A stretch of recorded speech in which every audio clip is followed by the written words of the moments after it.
اللہ ہی اللہ کیا کرو، دکھ نہ کسی کو دیا کرو، جو دنیا کا مالک ہے نام اسی کا لیا کرو۔ سنشائن ہربل مایوس شادی شدہ مردوں کے لیے جڑی بوٹیوں سے تیار کردہ اثردار دوا، اس کے علاوہ وزن بڑھانے اور موٹاپا کم کرنے کے لیے لاجواب دوائیں انڈیا میں کہیں بھی حاصل کرنے کے لیے ابھی کال کریں۔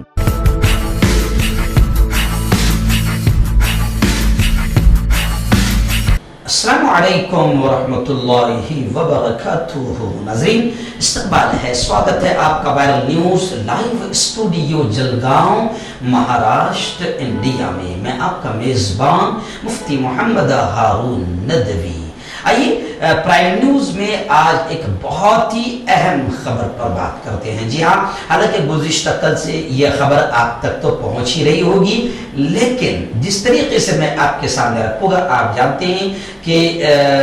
اس طریقے سے خبریں آپ تک پہنچائی نہیں جاتی، اور اگر خاص طور سے گودی میڈیا کا تو رول آپ کو معلوم ہے کہ وہ کون سی خبریں پہنچاتا ہے، کون سی خبریں چھپاتا ہے، کون سی خبریں سینسر کرتا ہے، دلالی کا، نمک حلالی کا کتنا حق ادا کرتا رہتا ہے، تو وہ تو آپ کو معلوم ہے، بتانے کی ضرورت نہیں ہے۔ بلکہ لوگ بھی اب سمجھنے لگے ہیں کہ ملک کی تباہی میں اگر یہ کہا جائے تو شاید غلط نہ ہوگا کہ 50% حصہ گودی میڈیا کا ہے۔ ایسا بھی لوگ اب سمجھنے لگے ہیں، اور سوشل میڈیا پر آزادی کے ساتھ سوشل میڈیا پر موقع مل جاتا ہے تو لوگ بات کرنے لگے کہ ہمارے ملک کی تباہی میں گودی میڈیا کا بہت اہم کردار ہے، اور گودی میڈیا کو اور دلالوں کو یاد رکھا جائے گا، اور ان کے چہرے ناموں کے ساتھ بھی اب لوگوں کو یاد ہو گئے۔ خیر آئیے،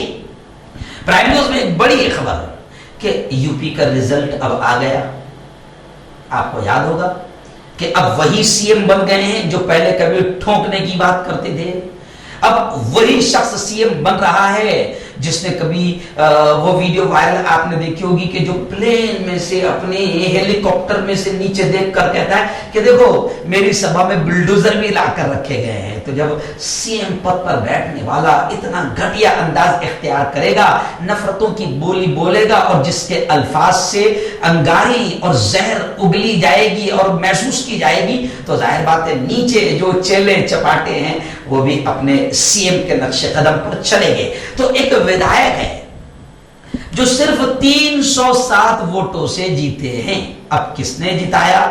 میں اس پر بات نہیں کروں گا، لیکن صرف 307 ووٹوں پر جیتے ہیں، یعنی آپ سمجھ سکتے ہیں کہ یہ بالکل ہار رہے تھے اور لوگ انہیں دیکھنا بھی پسند نہیں کر رہے تھے، مگر جو چھوٹی چھوٹی پارٹیاں ہیں ان کا احسان ان پر ہو گیا، ان کا کرم ان پر ہو گیا کہ تھوڑے سے ووٹ تقسیم ہو گئے، اور یہ ہارتے ہارتے نفرتی جیت گئے ہیں 307 ووٹوں سے۔ اب ظاہر بات ہے کہ یہ جیت گئے ہیں تو انہیں اپنی جیت کی اتنی خوشی نہیں ہے جتنا وہ ڈر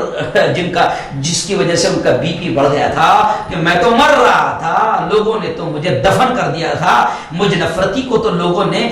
مار دیا تھا۔ لیکن کچھ لوگوں کا احسان کہ انہوں نے تھوڑے سے ووٹ کھا لیے اور میں 307 ووٹوں سے جیت گیا، تو اب یہ ممبر اسمبلی بن گئے ہیں، یہ ودھائک بن گئے۔ اب ان کا گھٹیا اور نیچ قسم کا بیان آیا ہے، اور وہ کہہ رہے ہیں کہ مسلمانوں نے ساتھ نہیں دیا،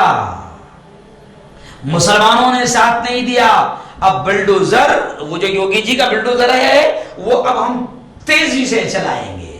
جی ہاں، تو اب ظاہر بات ہے کہ ان کا یہ ووادت بیان ہے اور گھٹیا اور نیچ قسم کا بیان ہے، اور اگر واقعتاً ملک میں قانون نام کی کوئی چیز بچی ہے تو پھر ان پر کڑی کارروائی ہونا چاہیے۔ لوگ ایسا کہہ رہے ہیں۔ جی ہاں، یو پی حکومت میں یہ وزیر رہے ہیں بلدیو سنگھ،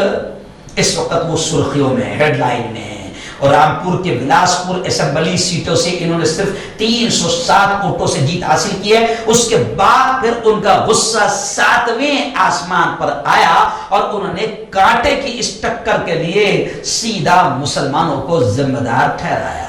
اور یہ کہاں انہوں نے الیکشن جیتنے کے بعد وہ وجے یاترا کی ریلی نکال رہے تھے، تو وجے یاترا، حالانکہ شرم آنی چاہیے، غیرت آنی چاہیے کہ 360 ووٹوں سے ہی جیتے ہیں، یعنی آپ کو لوگوں نے پسند نہیں کیا ہے، وہ تو کسی کی مہربانی کی وجہ سے، جس نے بھی ووٹ پھوڑا ہوگا، جس نے بھی ووٹ بانٹ دیا ہوگا، اس کی وجہ سے یہ جیت گئے۔ لیکن پھر بھی وجے یاترا بڑی بے شرمی بے غیرتی کے ساتھ نکال رہے تھے، تو انہوں نے وجے یاترا میں بھاشن کرتے ہوئے یہ کہا کہ ہم سب کا ساتھ